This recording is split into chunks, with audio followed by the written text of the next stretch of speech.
Nah, di dalam surat Az-Zukhruf juga Allah mengatakan kepada Rasulnya, Qul, katakan wahai Nabi, In kana lirrahmani waladu fa ana awwalul abidin. Kalaulah memang Allah atau Ar-Rahman itu punya anak, maka akulah yang pertama kali akan menyembahnya. Subhana rabbis samawati wal ardi rabbil arsy amma yasifun. Maha suci Allah yang menguasai langit, menguasai bumi, Tuhannya Arash. Maha suci dia dari apa yang kalian sifati. Karena banyak tadi orang-orang yang menyifati Allah dengan sifat-sifat seperti makhluk lah ini. Maka subhana rabbis samawati wal ardi rabbil arsy amma yasifun. Allah tidak layak disifati dengan sifat-sifat yang menjadi sifatnya makhluk. Allah punya anak, tidak mungkin. Allah butuh tempat, tidak mungkin. Allah nanti akan mati, tidak mungkin. Allah ada yang menciptakan, tidak mungkin. Lah ini semuanya adalah perkara-perkara yang harus dimiliki oleh setiap muslim, setiap mukmin. Ini masalah yang basic di dalam ilmu akidah. Baik, kita lanjutkan sekarang ayat yang keempat, masih percakapan atau statement dari bangsa jin. Wa annahu kana yaqulu safihuna 'ala Allahi syatata. Dan sesungguhnya ada golongan yang bodoh di antara kami kaum jin. Mereka berkata tentang Allah dengan perkataan yang melampaui batas. Jadi ada jin yang pinter, ada jin yang blow-on juga gitu.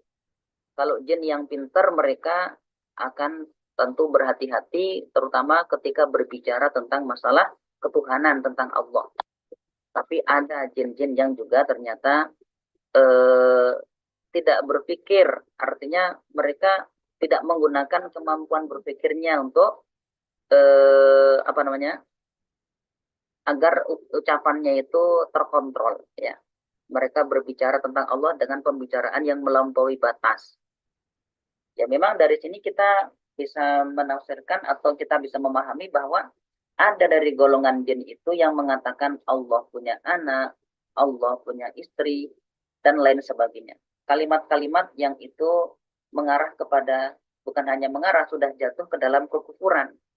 Karena kebodohan mereka, ya, kebodohan kaum jin. Jadi memang ternyata baik kita maupun bangsa jin itu punya kewajiban yang sama dalam hal mengisahkan Allah, mentauhidkan Allah. Ya. Jadi kalau bangsa jin yang pinter, mereka juga berpikir, ya. Bangsa manusia yang pinter juga berpikir. Maka dalam hal akidah memang itu tidak boleh seseorang berakidah sekedar taklid. Seseorang yang sudah dibekali oleh Allah akal itu ketika berakidah harus berdasarkan pemikiran. Kalaupun dia belum kenal Al-Quran, kalaupun dia belum pernah mendengarkan penjelasan dari ulama, sebatas dengan akalnya saja itu dia bisa sampai kepada pengenalan kepada Allah, mengisahkan Allah, meyakini wujudnya Allah. Makanya Ahlus Sunnah wal Jamaah itu dalam proses seseorang sampai kepada tauhid, yang digunakan pertama adalah dalil akli dulu, dalil akal dulu, baru kemudian setelah itu dalil nakli untuk mengarahkan agar akalnya tidak tersesat. Ya. Tapi untuk basic akidah itu pakai dalil akli saja sudah cukup untuk sampai kepada meyakini wujudnya Allah misalnya. Ya. Ini misalnya dalam satu kisah banyak dijadikan satu dalil dalam kitab-kitab akidah atau kitab tauhid, ya, bagaimana ada seorang Arab Badui. Arab Badui itu Arab yang tidak pernah katakan makan bangku sekolahan. Hidupnya hanya bersama ternak dan kebun. Yang dilihat sehari-hari cuman padang pasir, langit, gunung, itu aja tuh. Tapi suatu saat seorang Arab Badui ditanya, kamu yakin nggak tentang adanya Tuhan atau adanya Allah? Apa kata dia? Loh, saya yakin dong. Allah itu pasti ada. pencipta alam semesta itu pasti wujudnya. Padahal dia belum pernah belajar Al-Quran. Dia belum pernah hadir dalam majelis ta'lim. Terus apa dalilmu? Kok kamu yakin sekali kalau Allah itu ada, pencipta itu ada? Apa kata dia? Adanya telapak kaki di padang pasir itu menunjukkan bahwa barusan ada manusia yang lewat. Adanya kotoran unta menunjukkan ada unta yang beol. Adanya kotoran kambing menunjukkan ada kambing yang beol.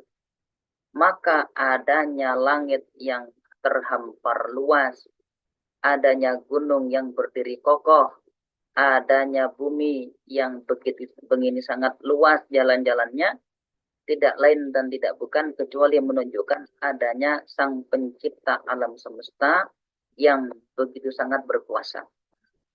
Ini akidah atau keimanan seorang Arab Badui.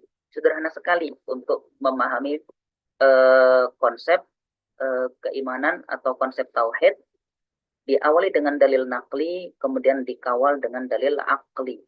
Diawali dengan dalil akli, kemudian dikawal dengan dalil nakli. Baik, jadi kalau orang yang tidak mau menggunakan akalnya, imannya hanya ikut-ikutan, padahal dia diberikan akal sehat, maka menurut ulama imannya tidak sah. Imannya tidak sah. Kenapa kamu menyembah Allah? Soalnya kata orang tuaku harus begitu. Padahal dia punya IQ tinggi. Kenapa tidak dipakai untuk berpikir?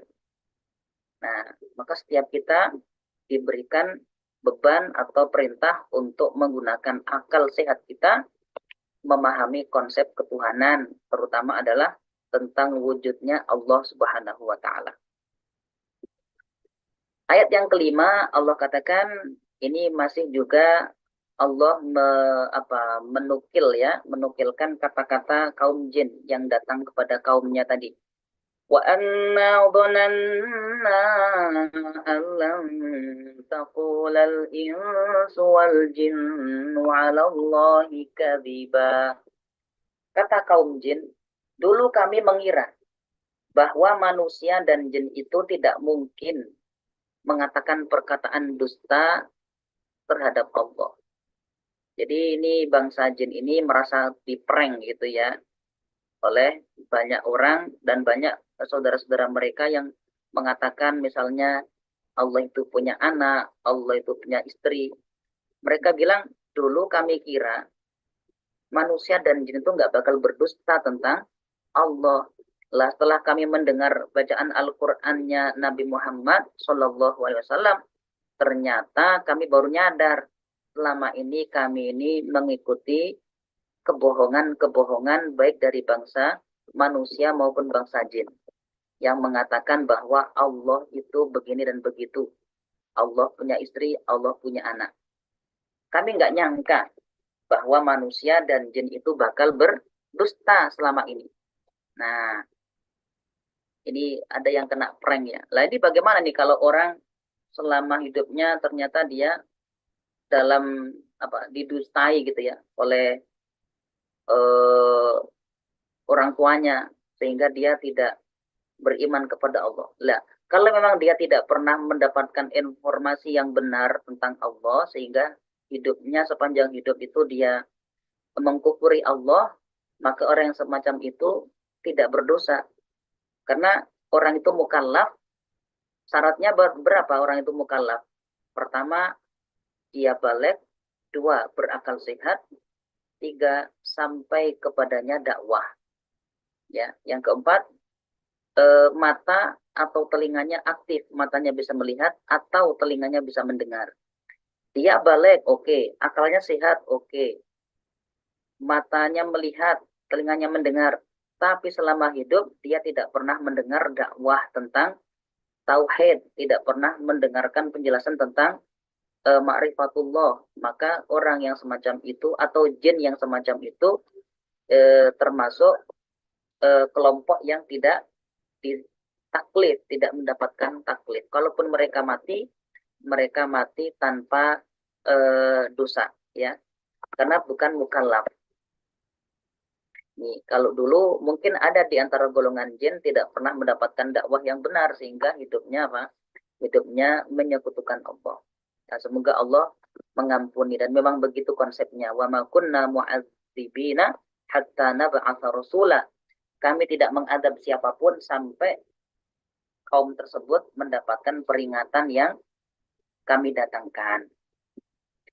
Wa annahu kana rijalun minal insi ya'udzuuna birijalin minal jinni fazaduhum rahaqa. Kaum jin itu kembali berkata, sesungguhnya dulu ada sekelompok laki-laki dari bangsa manusia. Mereka hobinya meminta bantuan, minta perlindungan dari kelompok laki-laki dari golongan jin. Fazaduhum rohaqo. Dan itu hanya membuat mereka semakin berdosa. Ini terjemahannya salah ya. Ini terjemahannya belum sempat diedit. Jadi di sini kita bisa tahu bahwa ternyata sebagaimana manusia, jin itu pun ada golongan laki-laki, ada pula golongan perempuan.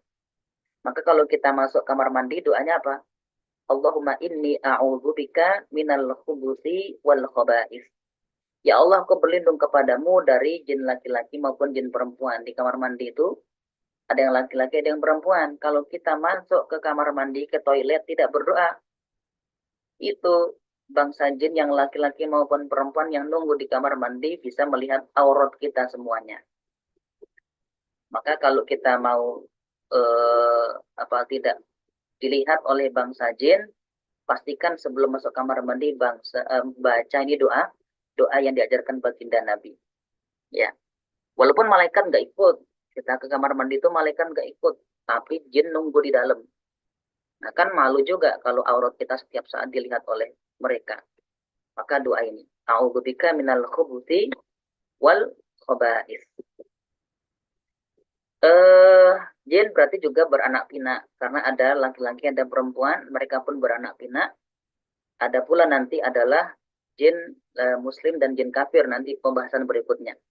Para ulama mengatakan bahwa bangsa jin itu juga terikat dengan syariat, ya.